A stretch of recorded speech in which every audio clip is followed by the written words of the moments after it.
Hello everyone and welcome to our presentation. My name is Kamil Raczycki, and first of all, I would like to thank you everyone for joining this virtual workshop today. Let me begin by introducing our team.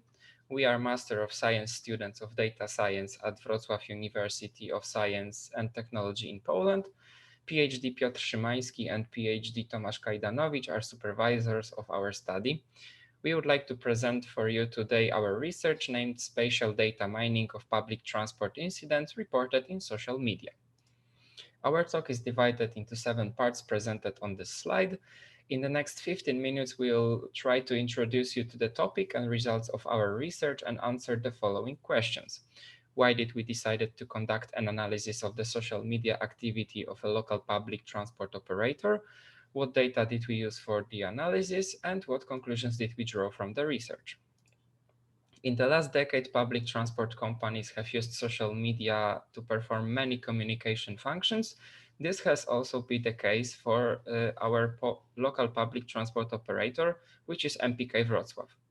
The company makes around 550,000 journeys a day, which translates to about 200 million a year. For scale, the city of Wrocław has a population of around 640,000 people. Years of underinvestment in public services has resulted in many faults and breakdowns in the transport infrastructure. The operator shares information about impediments to the proper functioning of public transport via social networks such as Twitter and Facebook under #AlertMPK. In this way, the company's social media became an interesting source of data on disruptions and changes in public transport in the city of Wrocław, and posts published by the operator in social media became the subject of our analysis. Before going into the details of our research, we would like to convey the purpose of this research. First of all, we need to make a small disclaimer. We don't want to compromise local public transport operator, although we focus mostly on the transport failures. We are interested only in the scientific side of the subject. The main goal of our work is to analyze the impact of urban transportation disruptions. We want to investigate the spatial and temporal dependencies of such impediments. We are interested in answering questions such as where do such obstructions take place, how often do they take place in specific locations, what effect does time, day, place, or mode of transportation have on the number of disruptions. In an attempt to answer these and similar questions, we decided to develop a methodology for analysis of the spatio-temporal impact of georeferenced service disruptions. Since disruptions can take many forms, we decided to try to classify them by adopting our own proposed typologies. Then we examined the impact and extent of events of the relevant types, focusing primarily on passengers and users' reactions. Social media analysis is not a new field in the scientific community.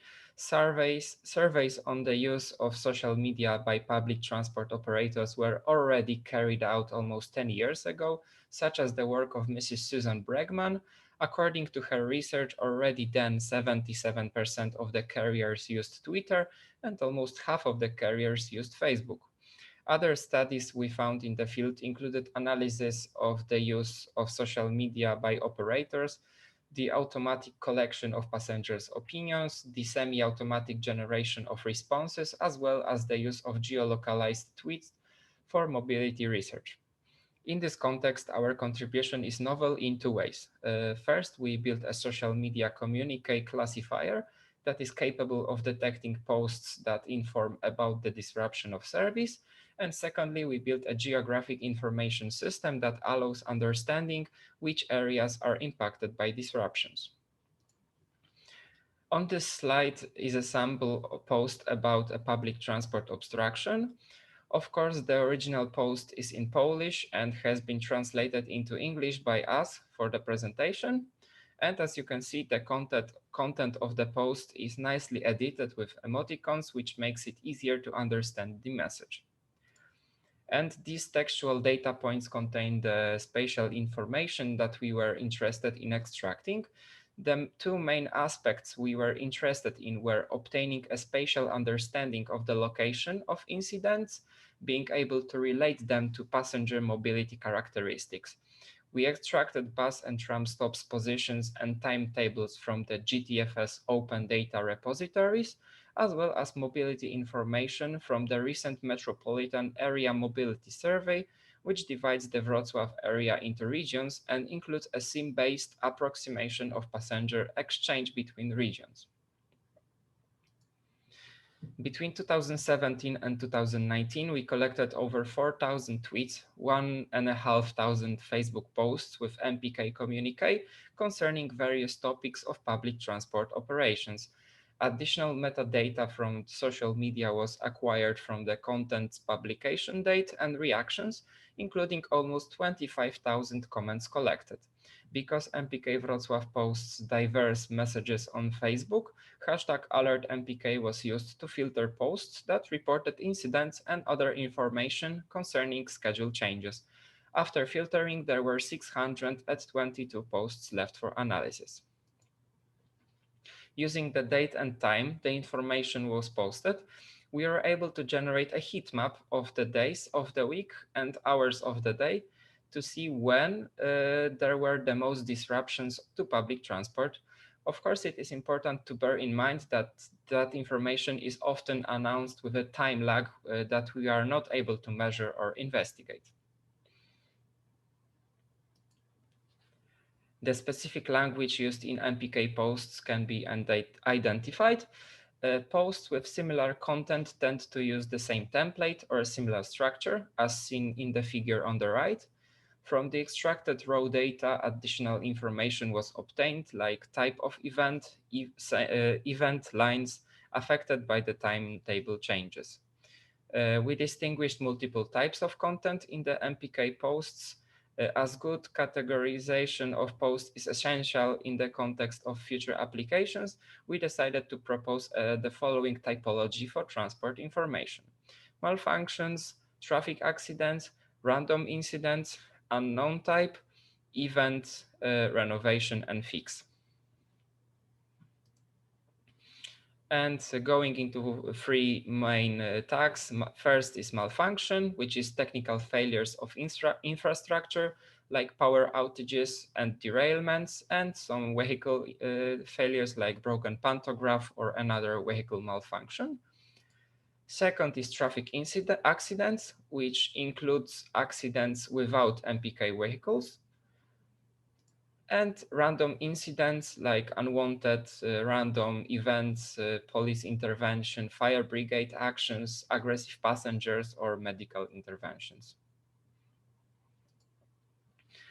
Going to processing pipeline, we manually tagged 3,500 Twitter posts with the above classes. We built a classifier using the fast text model. 3,000 of those tweets were used in a training process, and the rest was used for testing. Given the structure language of the posts, even a simple embedding-based model was able to achieve almost 90% accuracy for the test set, and we used the model to classify the Facebook posts, which are often lengthier but includes structured information as one of the paragraphs. For geolocalization, we used only posts with the hashtag #alertmpk because only those posts notified users about accidents. To find location names, we used regular expression terms and matched them with publicly available lists of stops and all addresses in Wrocław. Having found location names, we tried to approximate the geographical coordinates of those places, and for those purpose, we used Google Maps and OpenStreetMaps. And the map shown on the slide shows the places mentioned in the posts with the types of events inferred by our classification model in 4 colors. Facebook allows users to more easily express their attitude towards a piece of content using reactions. The cumulative number of reactions to public transport obstructions can be observed in the graph. The most used reaction is of course like, but the second most numerous is laugh, and conclusions I leave you to draw yourself. We undertook an attempt to examine the sentiment of the comments collected, which proved to be extraordinarily difficult task.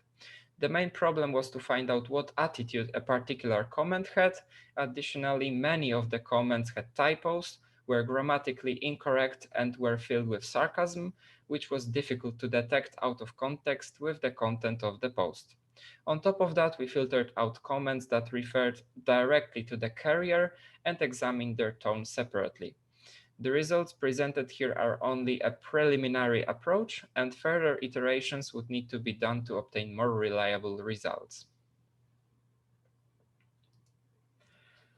Maps on the next slides present disruption positions marked as circles, where the radius of a circle is bound to a total amount of passengers' interactions, which is reactions plus number of comments, to a given post. And the visualization shows that people react most to malfunctions, which is shown here, a little bit less to random incidents, and least to traffic accidents. Most of the analyzed posts contained symbols of the tram and bus lines whose functioning was disrupted in the result of the described events. By counting how many times each line was mentioned in different tweets, we wanted to detect which lines were most affected, and the results are shown in the chart. As you can see, the most frequently mentioned lines are the tram lines. Even the least mentioned tram lines appeared in tweets much more often than the bus lines. We suppose that the reason for that is that any malfunction or incident related to a tram is far more critical for the traffic infrastructure than the bus one. A damaged tram block the tracks. A damaged tram blocks the tracks along with which other vehicles move. So even an accident of a single tram may cause exclusion of many other trams from traffic, or at least change their routes. Buses are more resistant to traffic changes, thus they are mentioned far less frequently. The perspective on the passenger mobility impact can be drawn from relating the data to the 2018 mobility survey.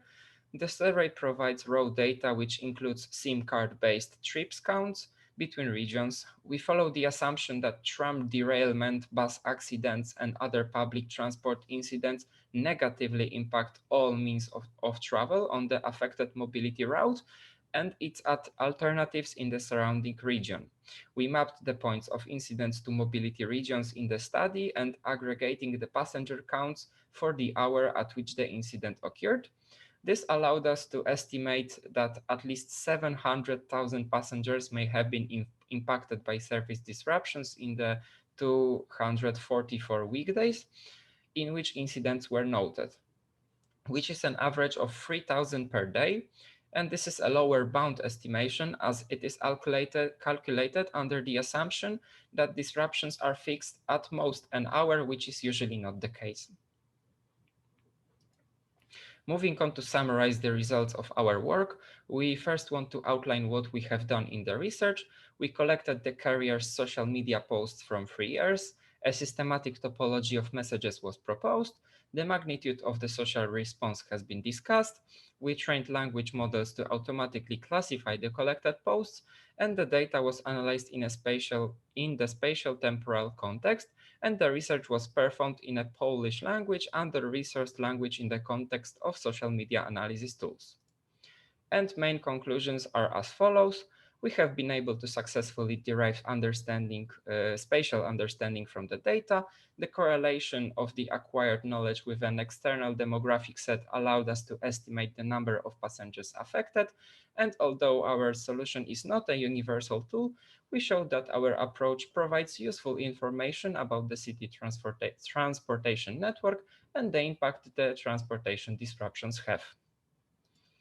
Thank you for your attention, and we hope you found the topic and results of our work interesting.